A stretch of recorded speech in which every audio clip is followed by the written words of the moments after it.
Welcome, everybody, to the NFL Legends Show on the Grueling Truth Sports Network. The NFL Legends Show is brought to you by the Sheridan Report. For more information, go check out @Sheridan Report on Twitter. I am your host for the NFL Legends Show, Mike Goodpaster, and today I want to introduce one of the best safeties I've ever seen play the game, and I think there's no doubt the best safety in Cincinnati Bengals history. Help me welcome to the show, David Fulcher. How you doing, David? Hey, I'm doing great, man. Thanks for having me. Oh, it's great to have you. As anybody that listens knows, that I've probably had about 3/4 of the 1988 Cincinnati Bengals on the show. And the thing that stands out to me is the way it seems 90% of those guys still live in the area, and there is still such a bond between you guys on that team that it's easy to see why you were as successful that year as you were. Yeah, a lot of people ask us because a lot of us aren't from here. I'm from California. Anthony Munoz, Jim Breach, Eric Thomas, Solomon Wilcox. A lot of us are from the warm weather, and we stay right here in the cold. But I think what makes us unique and special is, football, it wasn't a job for us. It was something that we loved to do, and we had pride when we were called the Cincinnati Bengals, and still to today.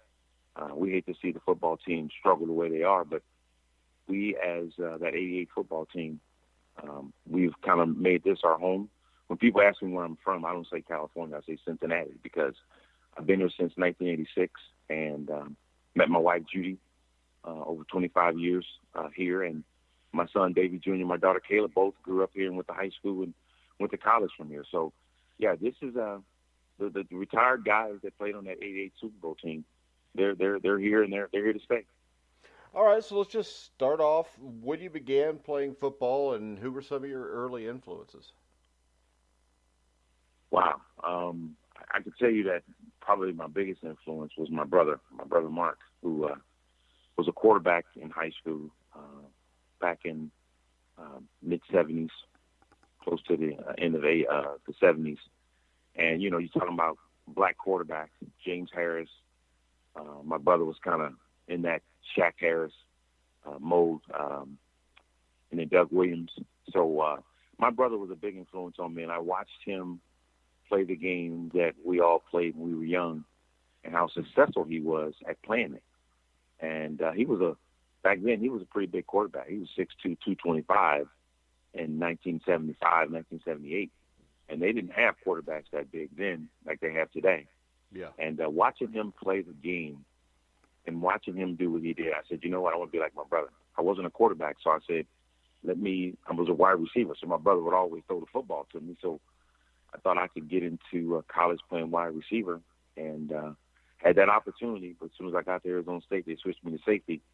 And we're a little bit upset about it, but as you can see, years later, I had an opportunity to play in the NFL at safety. Yeah, it worked out. And when you went to Arizona State, Darryl Rogers was the head coach there. What made you want to go to Arizona State? Well, like I said, when I was recruited out of high school, Fremont High School in Los Angeles, there were a lot of schools that came through our facility asking questions about me. And about 90% of the schools that came in there talked to me about playing safety. UCLA, USC, Washington, Oregon, Florida State. All these big schools wanted me to play safety, and I did not want to play safety. I could jump over everybody's head and dunk a basketball standing right underneath the basket. And I said, man, I could catch touchdowns and do what I need to do. And Arizona State defensive back coach, Willie Shaw, Willie came to Fremont, and he was recruiting me. And he kept saying to me that, you're an athlete. You can play any position that you want to play. But at Arizona State, we're going to give you, the opportunity to do what you want to do. And that was the only school that said, David, you can play wideout. And I picked it. And my brother, Mark, was a senior at the University of Arizona.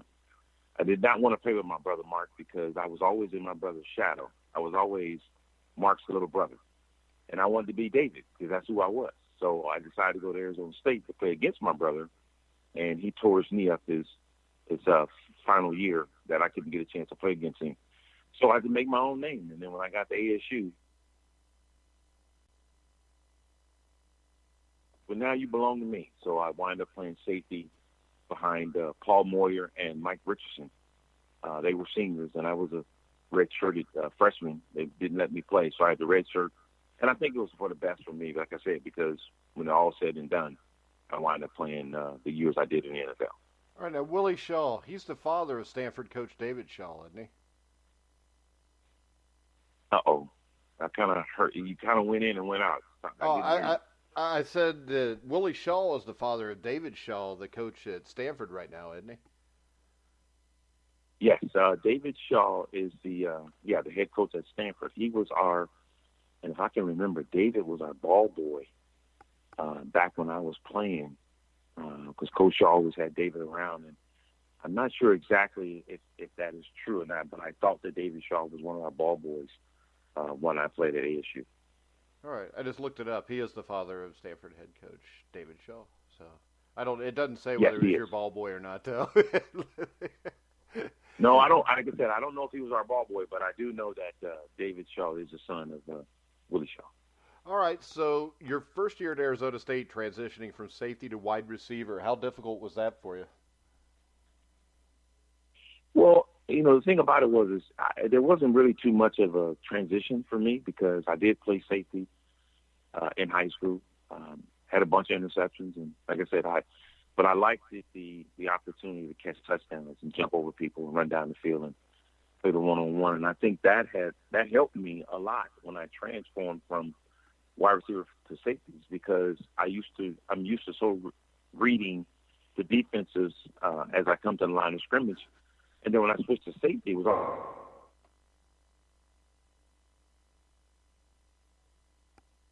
quarterbacks really well. And I think that kind of helped me throughout my career with Cincinnati because Dick Lebeau, my D coordinator then, didn't worry about how much I weighed. I'm 228 pounds playing safety in the NFL. Most likely, the things that he had me to do would bring me to the line of scrimmage, and now he got 5 linebackers instead of 4, and they never counted me. He just gave me the opportunity to freelance and do what I do best, make plays. And he always told me that if I messed up and didn't do what I was supposed to do, I'd be holding the clipboard on the sideline for him. So the transition at Arizona State when I got there to Willie Shaw was unbelievable. I think they just took the talent that I had and utilized it and said, go out there and make plays, David, and that's what David did. All right, now you're at Arizona State. Darryl Rogers was your head coach, but before your, I think, junior year, John Cooper took over for him. What are your memories of John Cooper? Well, I'm going to kind of hopefully I can keep this to a bare minimum. Didn't have too many fond memories with John Cooper. One, when he came in my junior year, he told us he wasn't going to change anything. He was just going to come in because we had a pretty good football team. We didn't have the best team, but we had a pretty good football team my junior year. And Cooper came in and he changed everything. He started moving players around, and the defense was changed, the offense was changed, and it was too many promises, but they were not kept. And after my junior year, he came to me after our last game of the year, our Holiday Bowl game. We played Arkansas and San Diego in the Holiday Bowl, and he came to me and said that he wanted me to switch positions that would be best for the football team. And I said, switch positions. So I'm thinking, and I played free safety at Arizona State. I didn't play strong. I played strong when I came to the NFL. And he said to me that he wanted me to play middle linebacker. And I went, whoa, why would I switch to middle linebacker my last year in college? And he said that it's the benefit to this team. And if you don't want to switch that position, then maybe you should either transfer and play somewhere else your last year or go to the NFL. And he made it kind of easy for me. And I petitioned to come to the NFL, and I got accepted 2 days before the draft. Didn't get a chance to work out for anybody because I was still restricted to school. And but it paid off for me because the Bengals drafted me in the third round. Yeah, and what were your first thoughts when you found out you were coming to the Bengals in the third round? Well, looking at the Bengals' history of signing players and just being away from my family that far away, I did not expect it to be drafted by the Bengals. Really didn't think that I was going to be drafted by the Bengals. And in the back of my mind, I was saying, man, do I really want to play for that team with the struggles they have with signing players? And unfortunate for me, or fortunate for me, the unfortunate part of it is I was two of the only two players, I believe, in that draft that year that were consistent All-Americans 4 years. And a 3 or 4 time consistent All-American. And I was actually the fifth safety taken, and I believe due to the fact that I was a junior coming out of college, because they were not accepting juniors at that time. And I thought there were two other teams that I had worked out for at ASU, was the Raiders and the Giants and the Bengals. And I thought that the Giants were going to take me because they had 4 picks in the second round that year, and all 4 picks were defensive players. And I thought I was going to New York, and obviously I didn't go there. So, yeah, that 1986 draft had a lot to do with you guys being in the Super Bowl a couple years later. When you look at that draft, Joe Kelly, Tim McGee, Lewis Billups, Jim Scow, Eric Caddis, Leon White, all those guys played a huge part in what would be the success of the Bengals a few short years later. I will tell you this here. I actually thought that our 86 football team was better than our 88 football team. We went to the Super Bowl in 88, but in the 86 team, we were really, really good. We missed the playoffs last game of the season. Yeah, the tiebreaker. Miami Dolphins and the New England Patriots played, and I believe the Dolphins had to beat the Patriots for us to get in.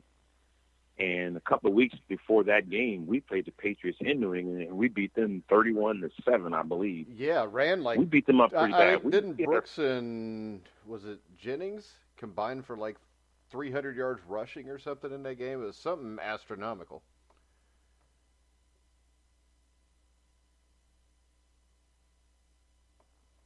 And watch our playoff hope disappear was demoralizing because we had a really good football team in 86. And I think it carried over to 88 because the following year we had the strikes.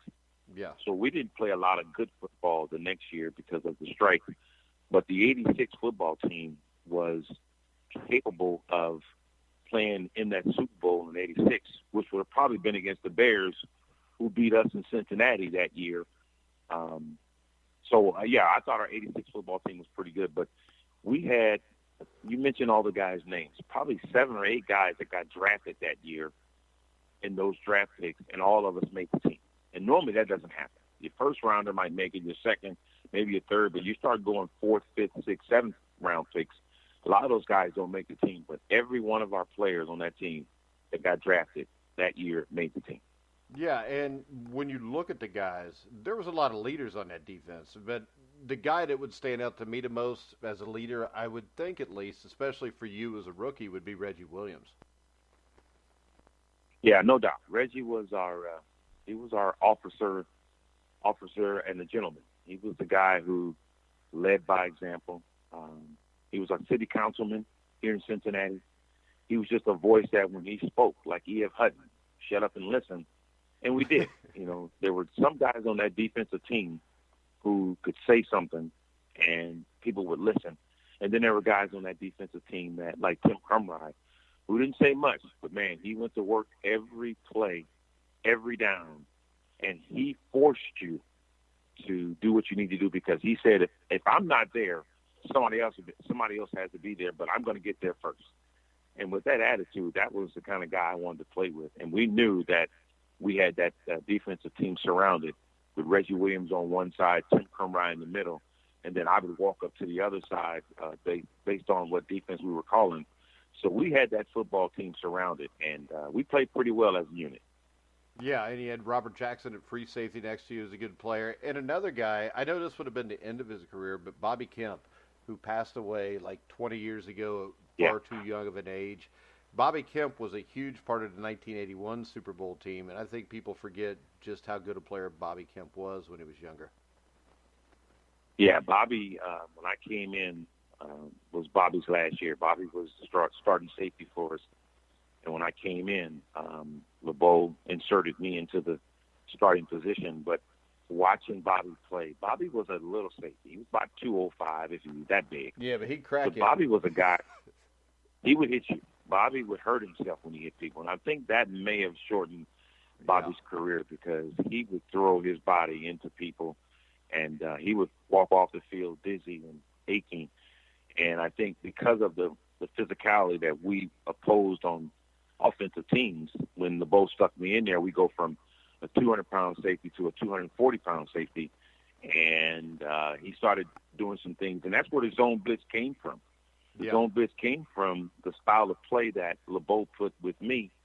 And I try to tell people that what Troy Polamalu did when he played for Pittsburgh is what David Fulcher did in Cincinnati. And, oh, by the way, David was there before Troy was. So Troy did what I did. So Lebeau gave us an opportunity to showcase what we had, and that's where that zone blitz came from. Well, the comparison is this. The way the Giants used Lawrence Taylor is the same way that Bum Phillips used Robert Brazil in 1975. He just doesn't get the credit for it because he didn't play in New York.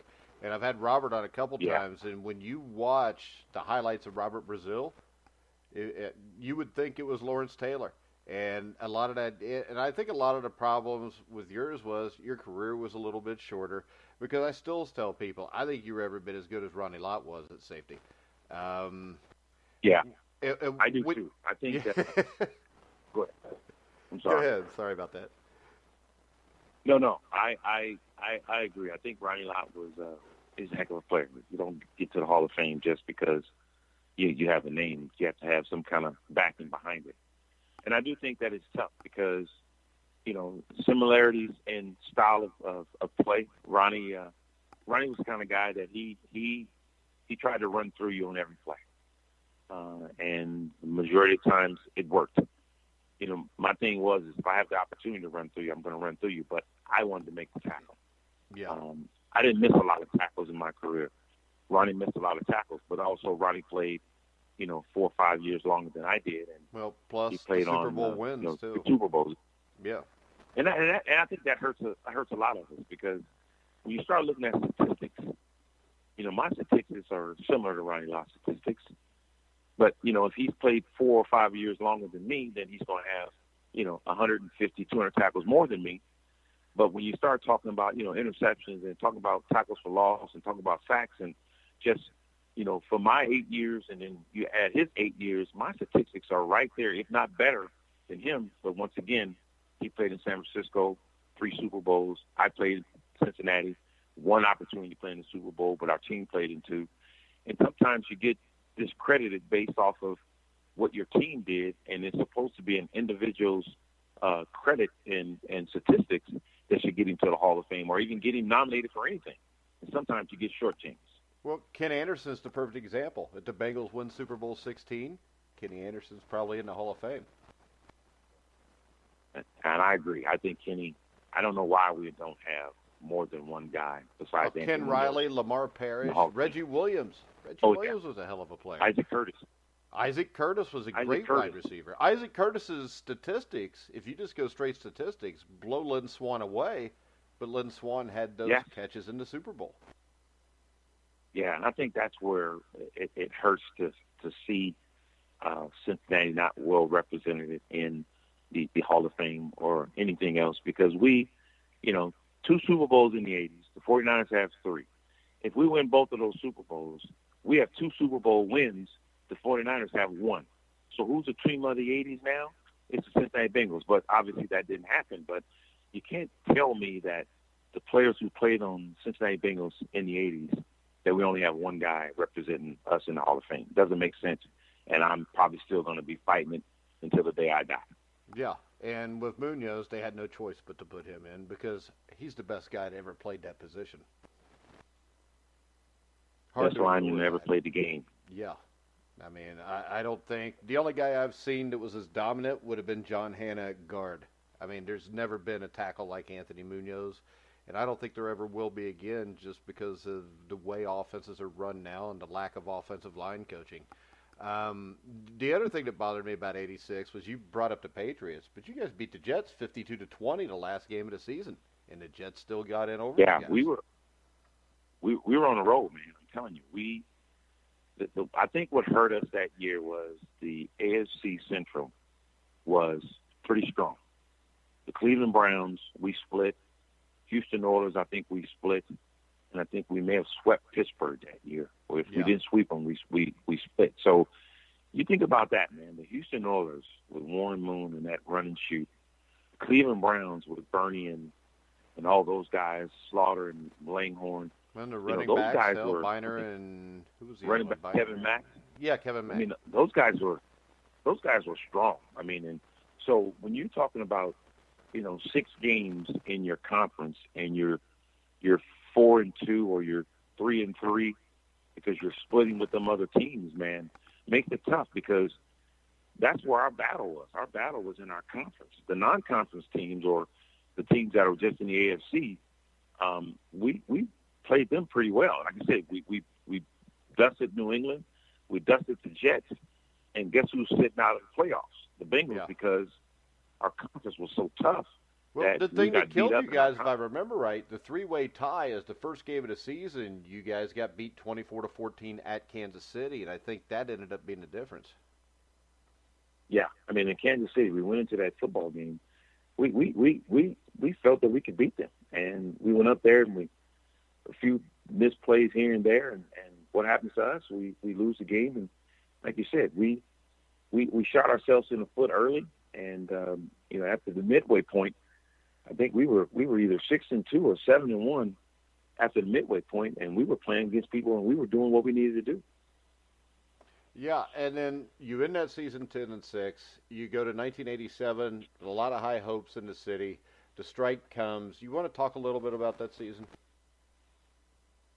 Well, yeah, that was a tough season because that was my second year, and when they say we were going to a strike, I had no idea what we were striking about. I just wanted to, go play football and receive the checks that we were supposed to be receiving. But it was a difficult one because it kind of divided us, not as a team, but kind of divided us with management. Sam was for us as well as for management, and it was tough because a lot of us wanted to cross the picket line. Tim Crumry, myself, Solomon Wilcox, we wanted to cross the picket line because we wanted to play football. We didn't care about, what the outcome was or what we were fighting for. We just wanted to go play football. And it kind of, those 3 names, myself, Crumry, and Solomon Wilcox, when we thought about doing it, it divided some of the players. Right, Reggie did cross, didn't he, for the Cleveland game? Well, Reggie crossed, and I believe that when Reggie crossed, the strike ended. Yeah. If I'm not mistaken. I think the strike ended when Reggie I think crossed. he played in the Browns strike game, though, because the Browns had like half of their roster, and the Bengals had a few prison guards, and Reggie ended up like 34-0 Cleveland. Yeah, and I'm not sure. If that's the case, yeah, maybe he did. I thought he crossed before the game, but he crossed, and like I said, that divided some of our team because, union and player reps and, fighting for each other. Why would this guy cross the line? And, but he wanted to play football. And we were pretty close. I think I was pretty close to coming back because, second year in the league and not getting paid and, when you're a rookie, your second year, you got money that's coming and you buy things and you're not getting a paycheck. It was kind of hard because we did not get paid. We lost, 6 or 7 weeks of paychecks that we couldn't get back. And so, yes, I thought it, but what I would tell you this here, I think it hurt us the 87 year with doing the strike, but it brought us so close that when we started the 88 season, Sam decided to put all of us together as black and white roommates. And that brought us so close because Turk Schoner, rest his soul, Turk was my roommate. And I didn't know anything about Turk. I knew he was a quarterback on the team, but didn't know him until we started to be roommates. And that very first night in our room was pretty silent. All we did was watch TV because there was no conversation. And then from that day on, we started talking about our families and what we like to do. And before you know it, the whole entire team was that way. And I thought that was a turning point. That put us where I think we need to be. And then I think the big thing that's missed about the '88 team, a lot of people miss this, is how important and integral the defense was, because all the glory went to the offense. But if you go even from the start of the season against Phoenix, 2 goal line stands to start the season out, 1-0. You want to talk about that game? Because I know you made some big plays in those 2 goal line stands too. Yeah, that was a big game, man. We think about this before we get to that game. Let's go back to the preseason. We played in the Hall of Fame game. I think we had 4 or 5 preseason games. And we were we played every game like it meant something. Yeah, I think you went 4-1 in that preseason, wasn't it? Beat the Rams in the Hall of Fame 4-1 game. in preseason. Yes, and then we started the season 6-0. So we go 10-1 in our first 11 games during that football, the '88 season. And every game that we played meant something. Preseason game, it meant something. We were determined to go out there and win a football game no matter what was happening and where it took place. And when we started the season with Phoenix, we had those 2 goal line stands. You know, we knew that our offense was going to score points. All we thought on defense was, you know, Lebeau we had a 17 points or less was our goal to keep people from scoring, because we knew our offense could score 21 points. And so we got into those games, and that's all we thought about is we may bend, but we're not going to break. If we can keep them out of the end zone, we got a chance to win. So with the high-powered offense that we had, you know, everybody comes to football games to see points scored. But we thought in our mind was if we could keep people from scoring and our offense will score, we can't lose. And that was our mindset. And we did it for the first 11 games. We were right there keeping people close, and our offense would pull it out. And then, you know, we lost to New England. And then we decided that, you know, let's change this format and get back where we need to be, and wind up putting us in the Super Bowl at the end of the year. Yeah, and the thing about the '87 season, I remember, there was probably like 6 games in that season that you guys could have won at the end and you didn't. And that's why I think the Phoenix game, the Philadelphia game especially, because the Eagles had Randall Cunningham, they had Buddy Ryan coaching the defense. I don't think anybody thought you guys would win that game. And to me as a fan watching it, that to me was the turning point. Yeah, a Philadelphia game was really, really big. That was we came in there, man. They had Keith Jackson at tight end, Cunningham at quarterback, Keith Byers in the backfield. I think Mike Quick was still on their team at the end of his career. They had a pretty good football team. And if I'm not mistaken, Reggie White was on the other side of the defensive line. Yeah, and Jerome Brown. Jerome Brown. They had Eric Allen was at corner. They had a pretty good football team. And we went in there and we took it to them. We handed them, I think the fans in Philadelphia were stunned, because I think Philly was the team that they thought was going to be the NFC representative in the Super Bowl that year, because they had so many weapons. And we went in there and we fought and we kicked their butt. And it just, you know, from game to game, we decided that if we're going to do this, it's on us, not on the coaches. Yeah, and my favorite game from that era was the Washington game at the end of the season, because when does Chip Lowmiller ever miss a 29-yard field goal? And that was the point as a fan where I thought this was destined. Nothing could go wrong now, because that game had kind of a magical feel at the end of it. Yeah, Chip came out getting ready to kick that field goal, and I think we called a timeout. And he was over there looking at us like, you know, game's over. We got you. Game is over. And he missed that field goal. And I went, oh, my gosh, there must be a God, because we get another chance.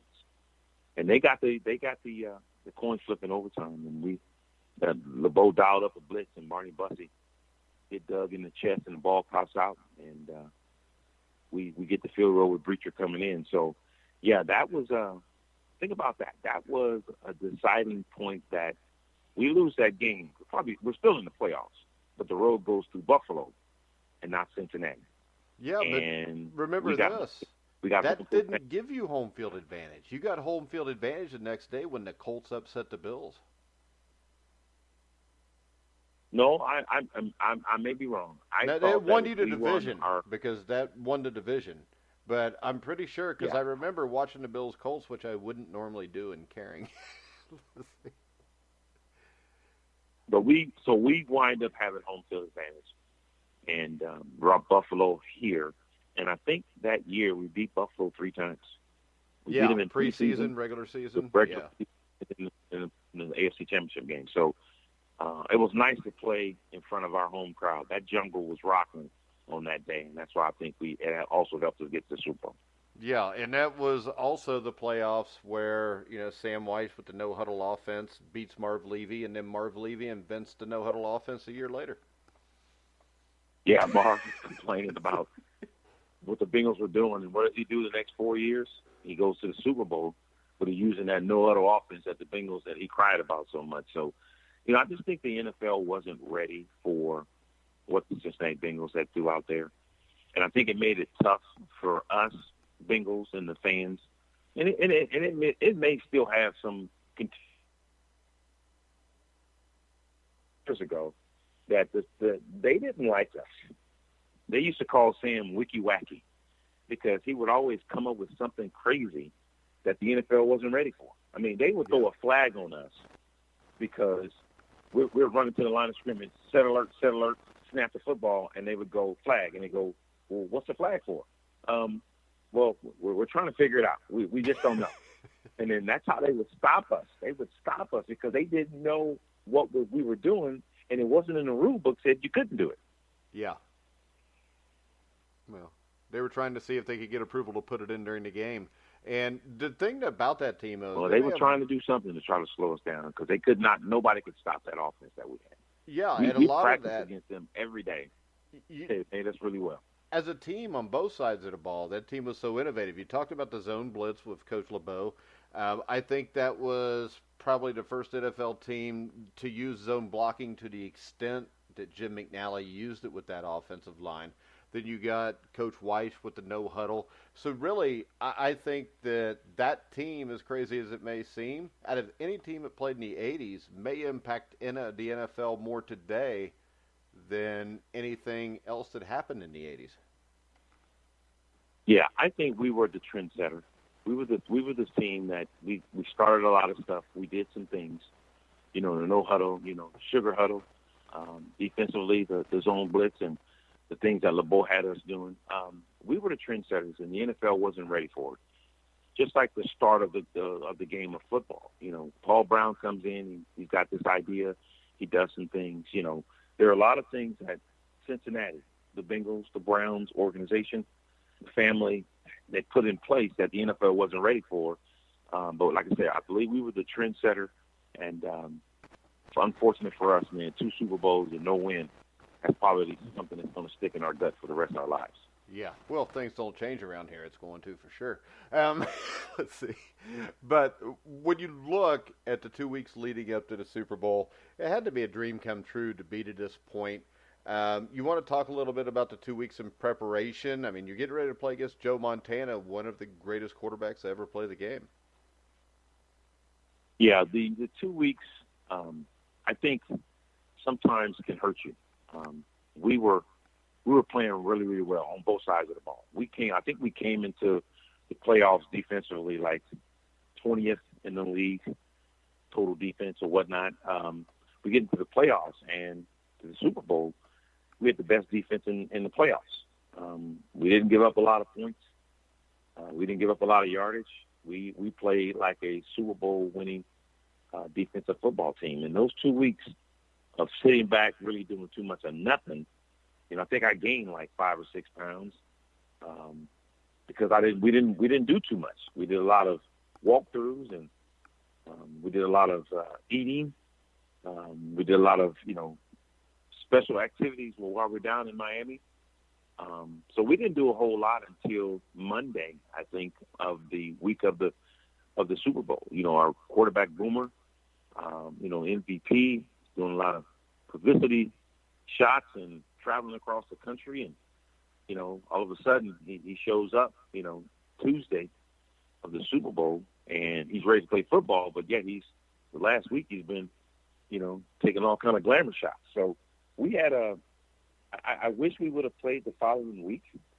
I'm not sure that you want a week's worth of rest, especially if you're on a roll. And we were on a roll. If we'd have played the 49ers the following Sunday, I'm not sure. I don't know what would have happened, but I think that we probably would have played much better because offensively we were averaging well over 20 points a game, and we didn't score one touchdown. No offensive points at all in the Super Bowl. And all we got to do is score 8 touchdowns in the game, and we beat San Francisco. Yeah. But our touchdown came from a kick return and 3 field goals by Jimmy, which obviously led us to losing the game 20-16. So those 2 weeks up until game time, I thought was crucial for us because it actually slowed us down when the team was on fire like we were. Yeah, and the thing that stands out to me about that game, more than even the game, was when you guys were introduced and the emotion that team showed from Joe Kelly to yourself, because I think they introduced the defense. And what went through your mind at that moment? Because I know I interviewed Chris Collinsworth once, and he's like, when I'm coming out Super Bowl 16 in Pontiac, he said, I couldn't even breathe for like 2 minutes after I ran out. Well, I'll tell you, man, I'm not really nervous.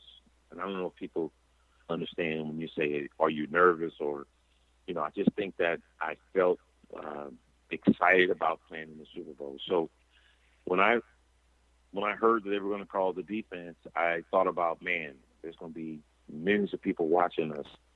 They're probably going to see us introduced come running out. I got to make sure I pick my feet up and I don't drag the carpet and stuff my toe. Because, if I fall in all these front of these people and they see that. So I believe when I was called and I ran out, I think I was high-kneeing. I was high-stepping. I thought I was in a marching band because I did not want my feet to drag the ground. But after we touched hands and ran through the line of everybody, it was just another football game. Let's just get it going. Let's get it started. And, what I liked about the game was how the odds makers and the people said that the 49ers could probably beat us by 2 touchdowns. And I said, there's no way. They're not that better than us. And we proved it. We proved that they were not 2 touchdowns better than us, but once again, they beat us. And it's not always the best team wins or the team who should win. And unfortunately, on that day, I thought the best team didn't win. Yeah, but the thing about you is this. On the biggest stage, you played one of the best games I've ever seen a safety play. I mean, you put a shot on Roger Craig. You were all over the place. I think you had a sack at one point early in the game, didn't you? Yeah, I did. What's funny is I tell people that I think something happened when Crumline went down. Almost like his inner thoughts or his energy jumped into me. And when he went down, I almost felt like, my partner in crime. Because Timmy and I, if Timmy didn't make the tackle, David made the tackle. David didn't make the tackle, Timmy made the tackle. Or we both left the tackle at the same time. And we always talk to each other about that, who's going to get there first. And obviously he's closer to the ball than I am, but who's going to get there first? And when he left and David Grant came in and played a hell of a job replacing Timmy, I felt like there was something in me that I had to take over on defense. And it was just a game that, once again, the play calling by Lebeau put me in position to make plays, and that's what he told me to do. If you make plays, you're going to make us both look good. When you miss a play, then you're going to look bad, and I don't like looking bad. So I had the opportunity, man, and God gave me the strength and the ability to do it, and I felt like there was nobody on that offensive team that could whoop me. And every time they came at me, I was determined to get that guy on the ground. And when Roger's fumble that I caused, they actually checked off and ran away from me. I come from the other side of the field. So, it was very respectful for the 49ers to do what they did. They kept running at me. I'd stop them. And then they said, we got to run away from this guy. And that didn't work on that one play, but that's what they did the second half. They ran away from me to try to keep me away from the ball. Because I believe I had somewhere 9 or 11 tackles in that first half. So I was all over the field. Yeah, and you talk about the field, and I'm just going to touch on the Stanley Wilson thing, but the reason I touch on that is this. That field was in such bad shape The way it got tore up, I think it would have been perfect for Stanley Wilson running the ball as opposed to Brooks or Woods because he was more of a north-south runner. You want to talk a little bit about the condition of that field and how you think it affected the game? Yeah, that was probably the worst football field I've ever seen when it comes to preparation for a big game like that. And I believe the night before or the day before the game, they had left the sprinkler system on. And so the field was very, very mushy. Every time you would cut, chunks of grass would come out. And there was no way for us to change fields or fix the field, so we had to play in it. And I think they brought out some kind of dirt or sod that they tried to drop it on the ground to try to dry it up, but it was it looked like a baseball very, very game mushy. in between innings when it's raining. Yeah. So it wasn't.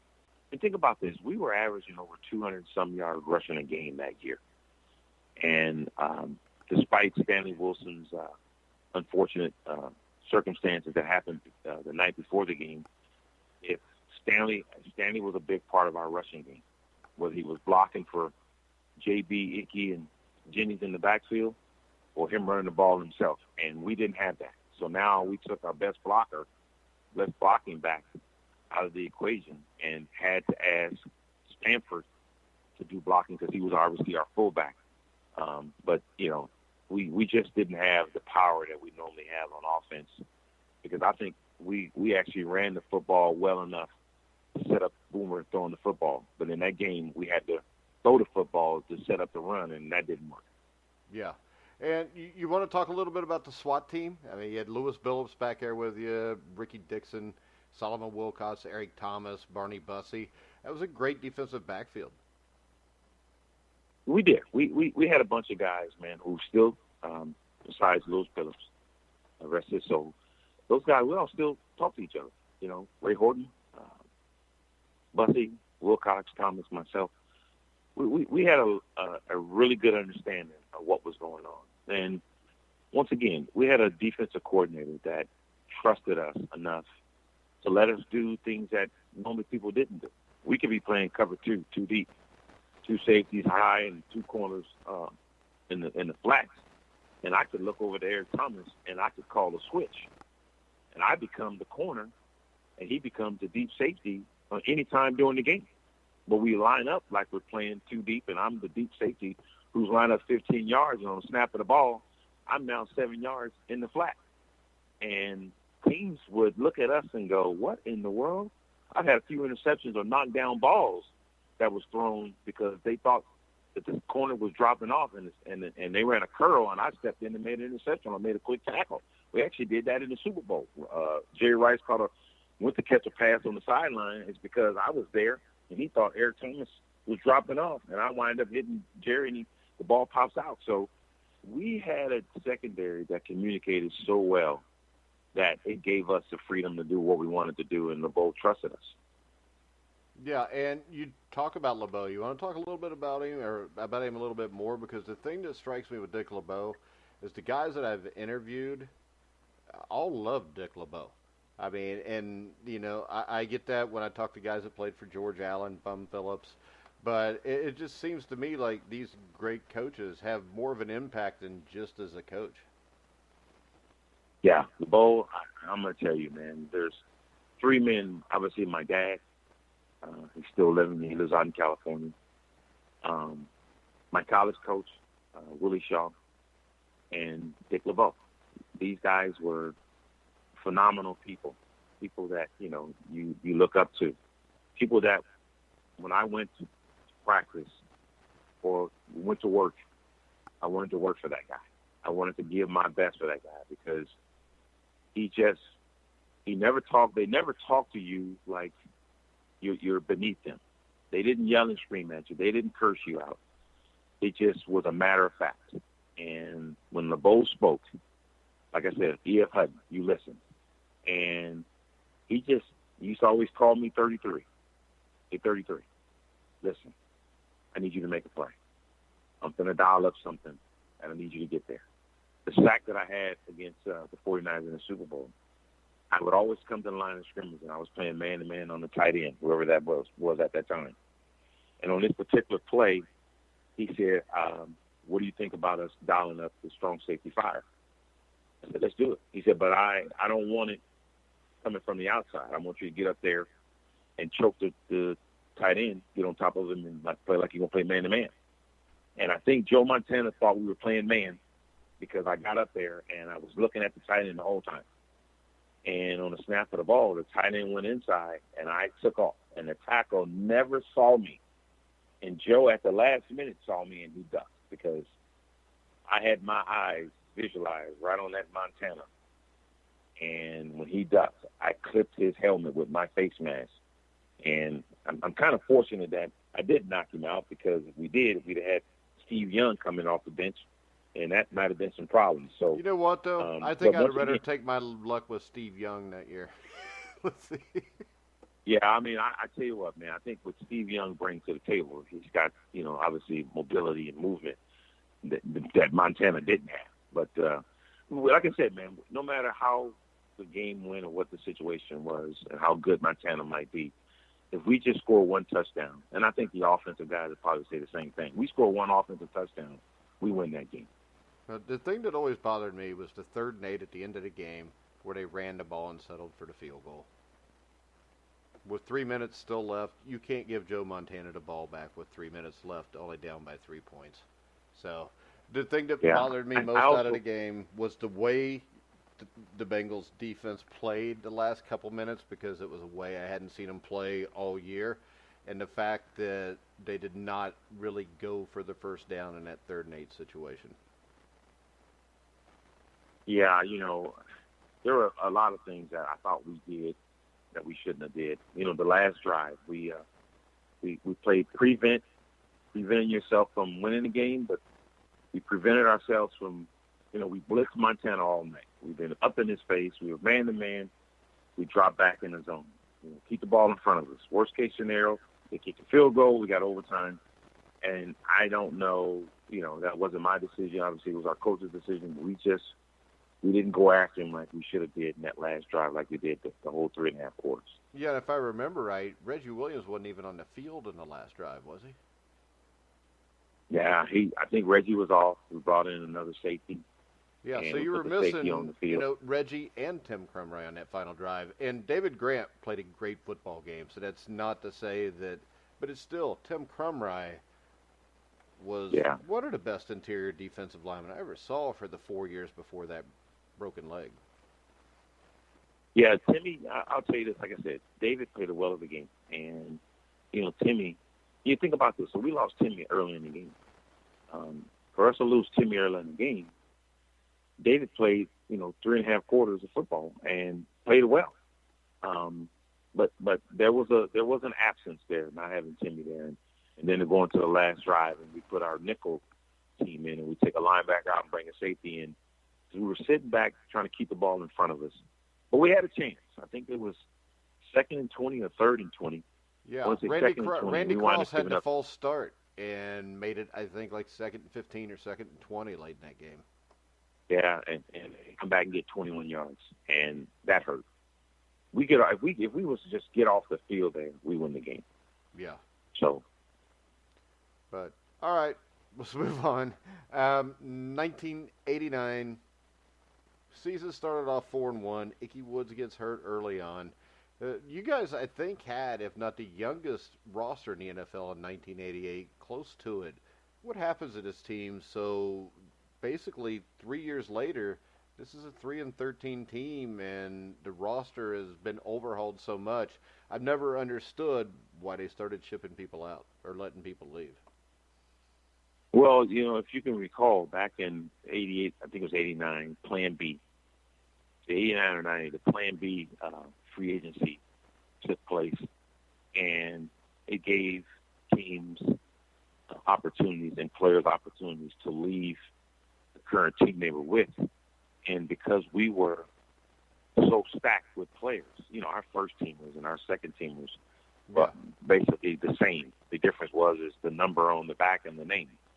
So, our second and third team guys now have an opportunity to play at other places more than they would here. So we started losing players. They started leaving. Max Montoya took the big leap and went to the Raiders. We had a bunch of backup players on defense that probably weren't going to start for us the following year, so they wound up taking new jobs at other places, and offensively the same way. Icky gets hurt. So, there are a lot of things that happen to us, and teams that are successful in the NFL are teams who, one, they're healthy. Yeah. If a team stays healthy all year, they've got a good chance of getting to where they need to be. And then the players who are healthy making plays. If they make plays, you keep them around, you can win. I mean, look at the Patriots. The Patriots, they don't have the same team almost every year, but what they do have is consistency of players staying healthy. And then their backups. When they hire a backup, the backup is similar to the starter. Yeah. So you're not losing any. You're just a different number, but the same result by the player. So that's why the Patriots are so successful year after year. And then once again, if you got a successful quarterback in Tom Brady who is going to throw the football and get it out there, all I need is a wide receiver to run the route, and I'm going to put the ball there. And if you catch it, we're going to look good. And that's what happens. And so for us, the years after our Super Bowl, we started depleting our roster because Plan B and, the Cincinnati Bengals ownership, they weren't big in giving a lot of money away. So, yeah. It gave those players the opportunity to go else places to make money to support their families. Yeah, and you get the 1990 playoffs. If that team is healthy against the Raiders, I think the Bengals win that game. People forget Brooks was hurt, Munoz was hurt. Seemed like everybody got hurt towards the end of that season. How difficult was it for you to move on and become a Raider in '93?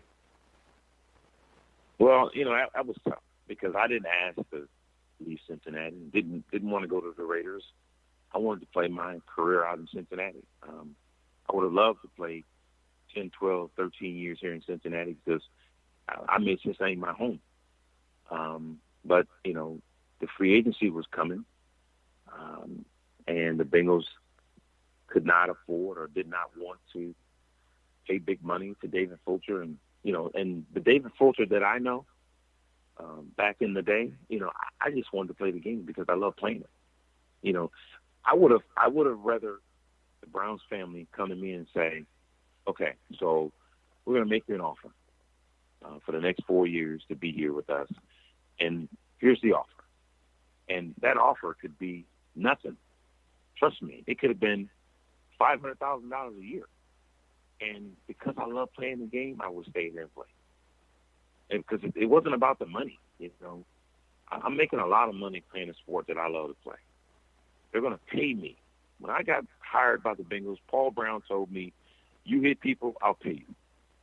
And I'm thinking, what kind of sport, what kind of job can you hit people and not get in trouble with it, and they're going to pay you for it? So I would have said, I will take whatever you guys offer me, but they never gave me that chance.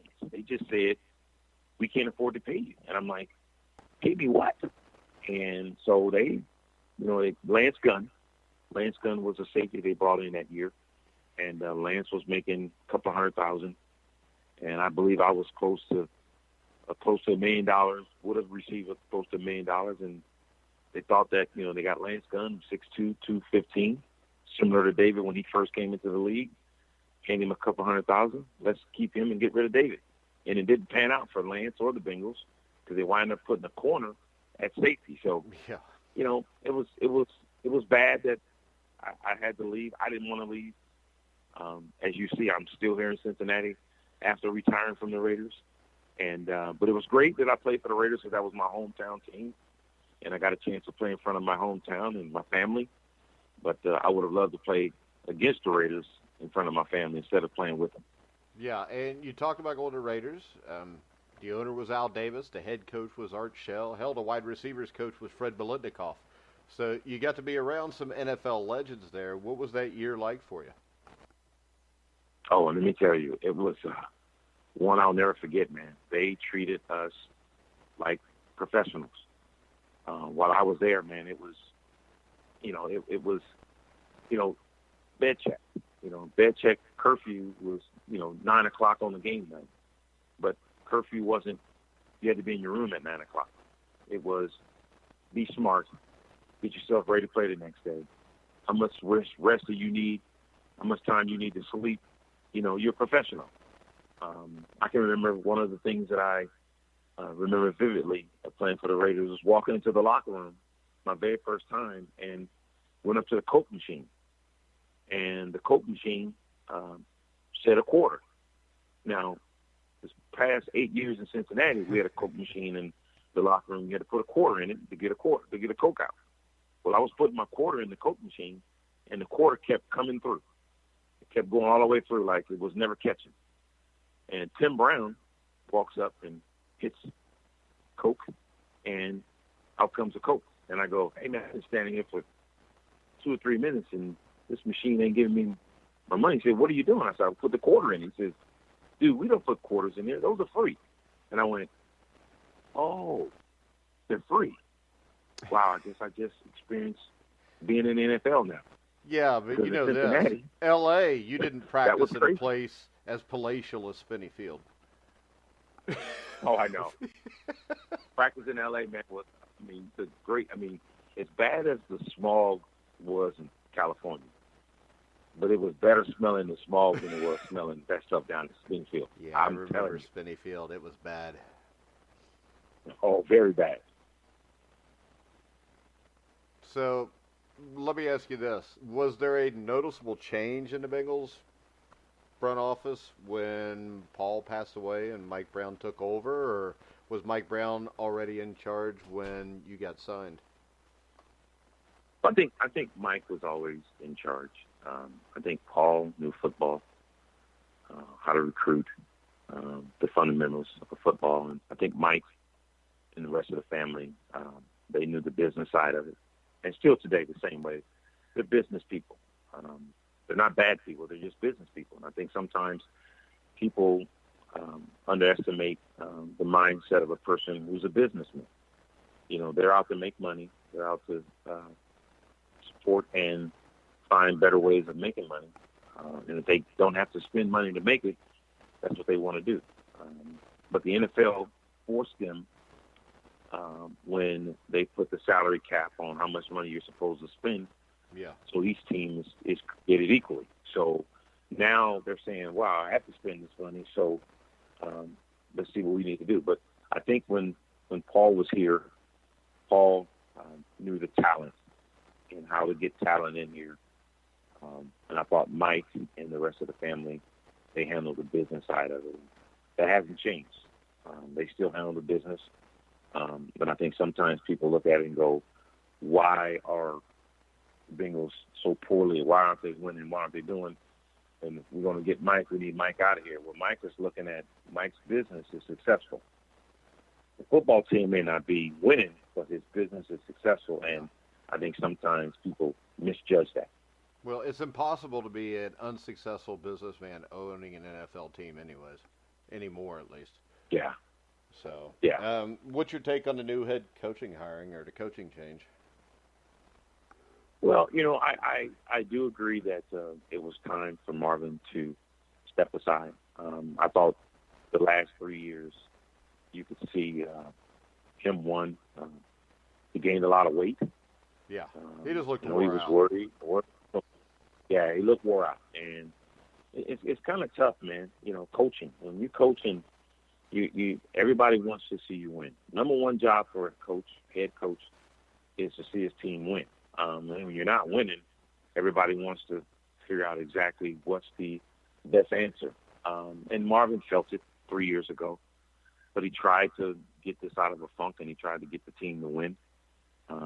But so it was inevitable that was going to happen. It was just a matter of when. So it did happen. And now you got in fresh, young Zach Taylor, who, to me, still has to prove that he belongs as a head coach. I think sometimes it's tough when you are a position coach and you've only coached positions for the last how many years you've been coaching. Now you're going to run the whole entire operations. And that's tough because there is no track record in him being a head coach. Great mind, great young, but I still think that, the question's still out there. Can he take an NFL football team and run it outside of just running quarterbacks? Can he run an NFL franchise? And I think that's what he's doing with hiring coaches who have been around. And I think that's a dream for a head coach. Is to head coach a team, but you got to surround yourself with good, experienced assistants, because those guys are head coaches in themselves. They're position coaches who are coaching that position. So they are the head of that position, that they have to do the necessary to get that position ready to play on Friday, Saturday, and Sunday. But then the head coach is the guy who is driving the bus. All right, guys, let's get on the bus. It's time to go. Hey, let's go out there and run. Let's go out there and get in condition. Let's make sure everybody's doing what they're supposed to do. So he needs to delegate to those guys. And I think Cincinnati's new day should be pretty good. Hopefully it happens now and not years later. Yeah, I just hope it happens. I'm 50 years old, David, and been pretty jaded since 91, so I'll believe it when I see it. Well, you're right, man. It's hard not to be jaded if you're a Bengals fan. I mean, it just is hard. Yeah. It's real hard. As a former player, we want to see them win. We do. And I think it's tough because, you got guys like Chris Collinsworth, who's national TV. You got Boomer, a national guy. And these guys can't talk about a 6-10 Bengal team as if they were Super Bowl champions. And a lot of people look at that and go, well, they hate the Bengals. No, they don't hate the Bengals. You have to go by facts. You can't be on radio or TV and say things that are not true. So when people hear Boomer and Chris say bad things about the Bengals, is it not true? I mean, they are saying what they see. So we as former players want nothing but the best for this football team. I mean, if I was approached by the Bengals saying that, hey, we want you to be our secondary coach, I'm coming down there to be the coach. I would coach. I would do that. They're having a problem with getting a defensive coordinator right now. No, I'm not a defensive coordinator, but how can I help? I mean, what's wrong with a former player coming and giving his insight to his position in the league that he played in? I think that's a pretty good formula.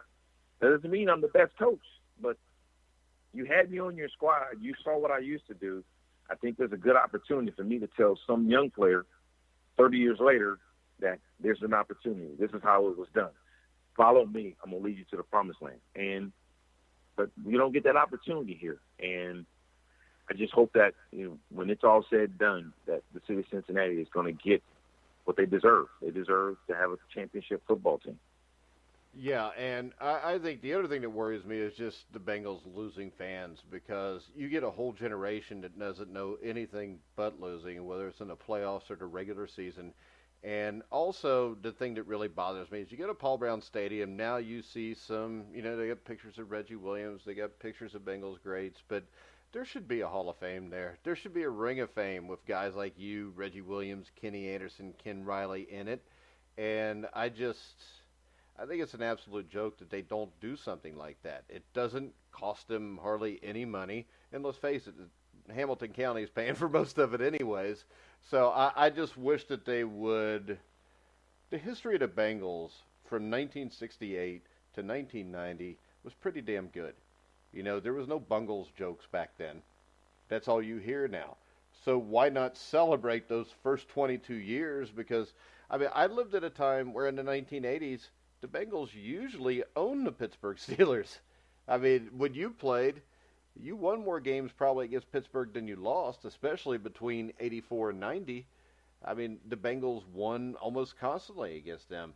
And I just think that when you forget the past, you kind of lose something there. And, there's no pride generally with Bengal fans. And I know when they played in the playoffs at home, the last year I was a season ticket holder was 2013. And I remember going to the jungle with my dad when I was a kid and how loud it was. And I don't think people understand that are under the age of 40 exactly how loud the jungle was when you guys played. And I was telling my kids, well, wait till you get there. It's going to be a lot louder than the regular season. I think I'm going to get that. And all I get was the first play of the game, the Chargers ran for 6 yards. Everybody groaned, and my 12-year-old looked at me and said, we're screwed. I mean, it's just so ingrained that something bad is going to happen. I mean, you're right. I know it's difficult for the city of Cincinnati, especially the young kids, because I applied for a high school here in Cincinnati, King's High School, to be their new head coach after Andy Oles stepped down. So, and I had to send a resume to the athletic director, which is no problem. I mean, my resume really doesn't say a whole lot because, play football, coached here, a couple of jobs here and there, and just I do what I do. So I sent my resume to this young man, and the athletic director happens to be a 24-year-old athletic director. 24 years. He's 24 years old. He's a graduate of King's High School. Yeah. Okay? He's 24 years old. So I send my resume to him, and then I didn't even get a response back from him. So I called, being the old 54-year-old guy that I am, hey, I'm just trying to check in. I haven't heard anything, and I'm waiting to hear if, do I get an interview or am I on the cut list? And he responds to me and he says, oh, well, we sent out emails and maybe yours got dropped. And I'm like, no, because if mine got dropped, you've already been talking to me with emails. He said, well, we decided that you didn't make the cut and you don't have enough experience to coach. Yeah, I did exactly what you're doing. I don't know if I laughed that hard, but he said I didn't have enough experience to coach. And I go, 30 years ago, I was in Super Bowl. 30 years ago, you wasn't even thought about. But you're telling me I don't have enough experience to coach. And that's alarming because that young man has no idea who he's talking to. Yeah. And once again, I'm not sitting here saying that I deserve to be the head coach. But that young man has no idea who he's talking to because he said, I don't have any experience on coaching. Yeah. I don't know what resume he looked at, but my resume shows that I played in the NFL for so many years. I coached 4 years of high school. I coached 3 years of college. And I'm coming back to help young men who were in high school and coach them and teach them the fundamentals of football. And I don't have enough experience. So I look at that and I go, that's why the young people in Cincinnati don't even remember winning. They don't remember it because they weren't around in the 80s and the early 90s. They got a couple of glimpses of it in 2000. When Carson when he tore his knee up, that was a pretty good football team. So 2013, 14, 15, those years when Marvin first came here and they went to the playoffs those 6 or 7 years straight. That was a glimpse of winning, but we're talking about the jungle winning that these kids don't know. So I understand that. And on top of the Bengals stadium, we should have a bunch of helmets with names up there or numbers up there from players who played. And where's the statues? There should be statues to Anthony Munoz, Reggie Williams, Kenny Anderson. At least Munoz. At least one statue. Yeah. If the Reds can do it with the baseball team, why can't the Bengals? Well, the Reds have got like 6 to 8 statues. They can give a statue to Pete Rose. You give it to Pete Rose, you give it to anybody. Yeah, see, but that attracts attention. Yeah. That's good attention. That's attention that you want. What it does is you don't want anything else. Yeah. What it does is this, though. The first time I took my 5-year-old son in 2005 to Great American Ballpark, we're walking by the statues, and at every statue, my son stops me and says, who is this? Whether it's Johnny Bench, Frank Robinson, whoever it was, and I would sit there and I would tell them about them. And that's what the Bengals miss with not doing this stuff, is kids just asking, Dad, who was that? Well, if you've been into the Bengals stadium, inside the club level is about 50 extra large posters or big banners that are hanging inside the club level around the stadium on the inside. And it has players like myself, Munoz, Corey Bacon, Brooks, Kenny Anderson, all Isaac Curtis, guys way back in the day up to current players. and they got them hanging up in the stadium, but it's on the inside of the stadium. You know, the TV cameras that are doing a Bengals Monday Night Football game or a Sunday game or a CBS game, those cameras are on the inside of the stadium, inside the facility on the turf. They're not inside the facility where everybody's sitting there eating, so you can't see those. So that might be Mike's way of saying that this is my Ring of Honor, but that should be on the outside. Yeah, it People should be where everybody that. can see it. Not just Cincinnati people. I'm talking about on a national television game, televised game. They see the guys who play for the Bengals when they see their name or their number up on the side of that rafters inside that stadium. Yeah, and I'll tell you, it's actually kind of sickening to watch. Every once in a while, an offensive line will trot out in the preseason with number 78 on. And I'm like, that should never happen. Yeah. Should never happen. You know, and actually, 57 is one that should never happen with either, because the thing about Munoz and Williams has nothing to do, to me, with just how good of football players, because they were great football players. But the things they did in the community were above and beyond. Yeah. Oh, no doubt, man. I mean, and those two guys, you know, city councilman, a lot of things he did in the community. The Munoz Foundation, everything that Anthony continues to do in this community to impact the youth in this community. I mean, we all have it. I have a foundation. Yeah, the 88 team, ton of it. Yeah.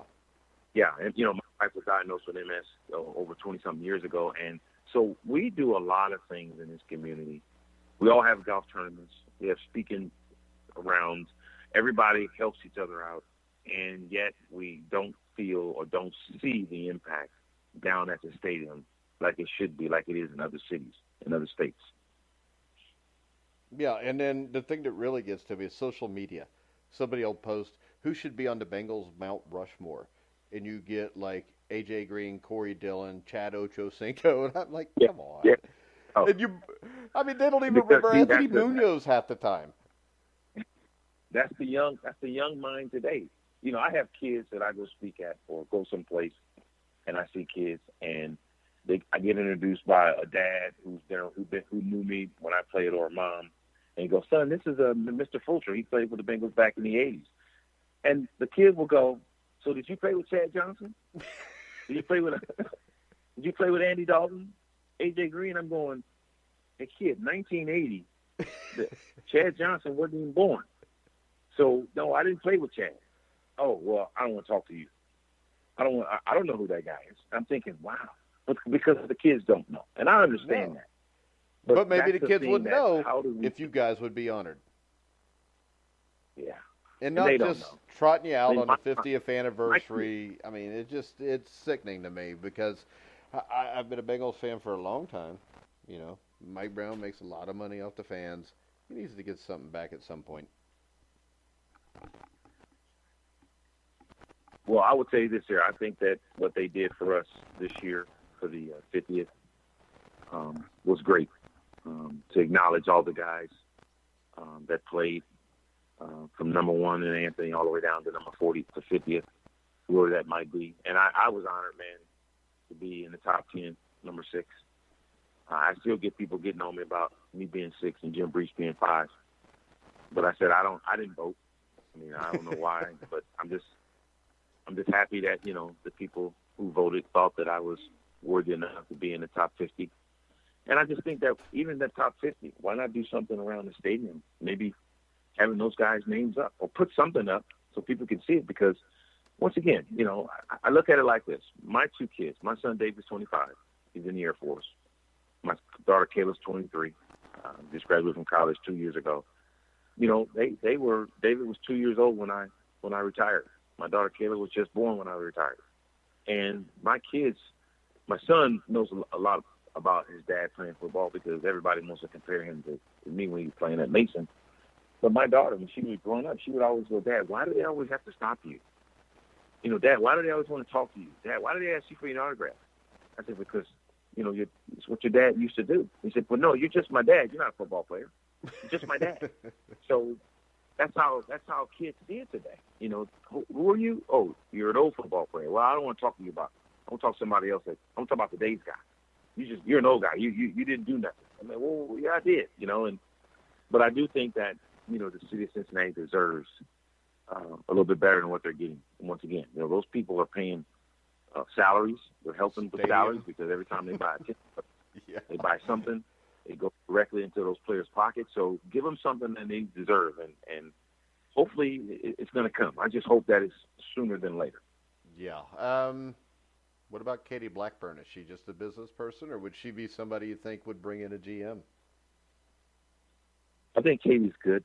I think Katie's great for business. I don't know if she would bring in a GM. I still think that everybody's got to understand that as long as Mike has a say-so where he's here, he's probably going to have an input in it.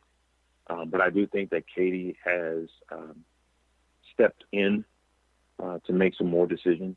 I'm not sure if they're the final decisions, but she does have a voice that is being heard. And like I said before, man, this is a family business. And I think for the family business, their family business is doing okay. That's dollars and cents. Wins and losses are not the way they want it to be, but don't get me wrong. I think they're trying to put the right people in the right places. Marvin turned this city around when he came in and did what he did. He brought football, the life of football, back into Cincinnati. And football is still here.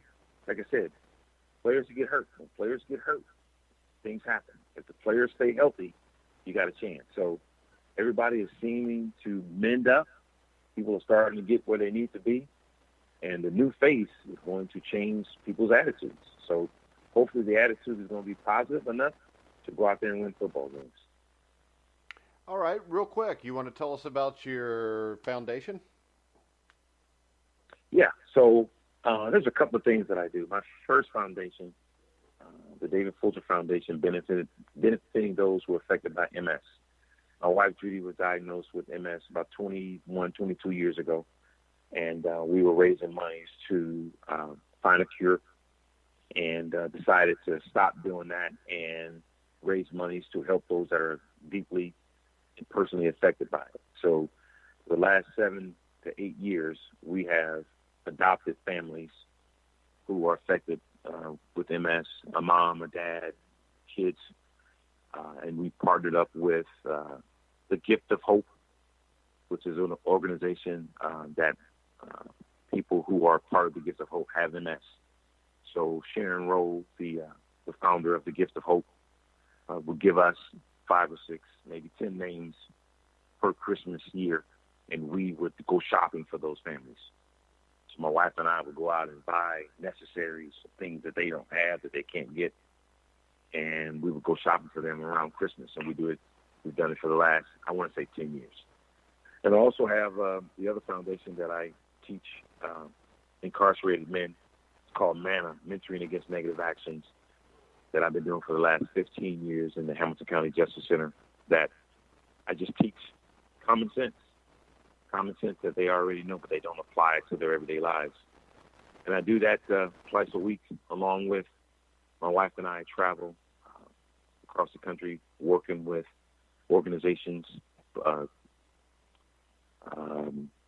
just organizations, but facilities of jail facilities, working with probation and correction officers and people who are working with inmates, and we teach them programming, family programming that would help the family. So when the person gets out of being incarcerated, the programming that they're learning in jail, we're going to teach the family members the same programming. So when they get out, they're all on the same page. So, I'm staying busy, man. I'm doing a lot. Love what I do. Still want to coach football. My last coaching job was at Cincinnati Christian University. Left there. There's a couple of high school positions that are available. I was contacted by Moeller High School. Hopefully that opportunity comes around. But like I said, I think I have a lot to give, a lot to offer, not just in the coaching aspect of it, but, mentoring, teaching young men the fundamentals of not just football, but the game of life. So I'm blessed. Well, that's what a football coach is supposed to do, David. Yeah, and that's what I try to do. I think that's one of the important things is not just coaching the kid, but teaching them the fundamentals of life. And because football is only going to last for so long. There's so many high school kids who play football that those kids get cut in half when they go to college.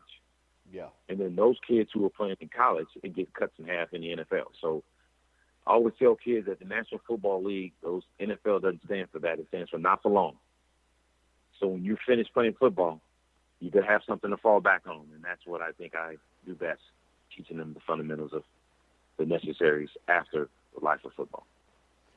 All right, David, it was an honor to have you on the Thank show you, brother. today. I really appreciate you coming on. Anytime, man. Anytime you need me, I'm here. All right, I appreciate it, David. I'm going to wrap this up. Just hold on for a second. I'll talk to you after this for a minute. I want to remind everybody, tonight, 8 o'clock, Indiana Basketball Weekly, Colin Hartman, Steve Risley. Special guest will be Ted Kitchell from the 1981 National Championship team. Friday, NFL Legends Show. We got Jeff Chadwick, who was a wide receiver for the Detroit Lions. Also, make sure you go out and check our recent Boxing Legends Show. We had former heavyweight champion George Foreman on. Make sure you check that out on thegruelingtruth.net. I want to remind everybody they can hear all of our shows on iHeartRadio, Spotify, Spreaker, Stitcher, TuneIn, YouTube. Anywhere you find sports podcasts, you'll find The Grueling Truth. So for David Fulcher, I'm Mike Goodpaster. You've been listening to The Grueling Truth, where the legends speak.